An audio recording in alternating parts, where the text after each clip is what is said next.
पाकिस्तान, बांग्लादेश और अफगानिस्तान में मिला के लगभग 2.5 से 3 करोड़ अल्पसंख्यक रहते हैं। वहां बहुत गरीबी है, उनके पास रोजगार नहीं है। भारत में आना और भारत की नागरिकता मिलना उनके लिए तो बहुत बड़े सपने की तरह है। और अगर हमने भारत के दरवाजे खोल दिए, इतनी बड़ी संख्या में लोग आने वाले हैं जिसकी हम कल्पना भी नहीं कर सकते। इन 2.5-3 करोड़ लोगों में से अगर 1-1.5 करोड़ लोग भी आ गए तो कहां बसाया जाएगा उनको, क्या करेंगे उनका? ये मेरा प्रश्न था माननीय गृह मंत्री जी, जिसका जवाब आपने नहीं दिया। आपका यह कहना है कि 2014 से पहले के लोगों को, जो आ चुके 2014 से पहले, उनको बसाया जाएगा। मैं आपसे पूछना चाहता हूं, 2014 के बाद आना बंद हो गया? 2014 के बाद भी आ रहे हैं, अभी तक आ रहे हैं, रोज आ रहे हैं। तो अभी तक 2000 जो इलीगल माइग्रेंट आते थे, जो घुसपैठिए हमारे देश के अंदर आते थे, वो डरते थे कि अगर आ गए तो हमें निकाल देंगे, हमें पकड़ लेंगे, हमें जेल में डाल देंगे। उन्हें डर रहता था क्योंकि वो इलीगल थे। अब आप ये कानून लाके उनको लीगल बना रहे हो, अब उनका डर खत्म हो जाएगा। पूरे तीनों देशों के अंदर अब मैसेज ये है कि भारत सरकार अब जो है इन तीनों देशों के घुसपैठियों को लीगल करने जा रही है।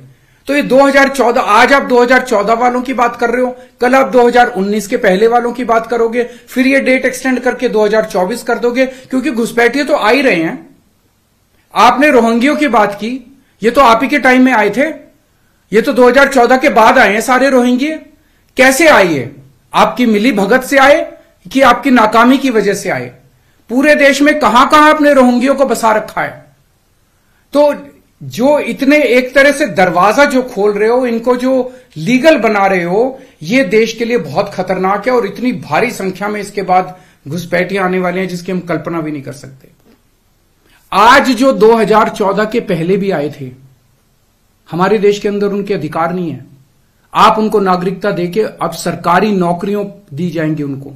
पाकिस्तान से आए हुए घुसपैठियों को हमारे देश के अंदर अब सरकारी नौकरियां दोगे आप, उनको उनके राशन कार्ड बनाएंगे हम लोग। आज दिल्ली के अंदर 72 लाख लोगों के राशन कार्ड हैं, वो कम पड़ते हैं। हम बार बार केंद्र सरकार को लिखते हैं, भाई हमारे दिल्ली के अंदर गरीब ज्यादा है, राशन कार्ड बढ़ाने की इजाजत दो। उनके राशन कार्ड बढ़ाने की इजाजत नहीं देते और पाकिस्तान से लाके उनके राशन कार्ड बनाओगे आप, पाकिस्तान और बांग्लादेश के लोगों का। ये तो सही नहीं है।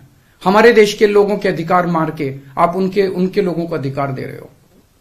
सरकारी पैसा हमारा पैसा है, सरकारी पैसा 140 करोड़ लोगों का पैसा है, हमारे टैक्स का पैसा है। पाकिस्तानियों ने टैक्स नहीं दिया, बांग्लादेश के लोगों ने टैक्स नहीं दिया, इस देश के लोगों ने टैक्स दिया।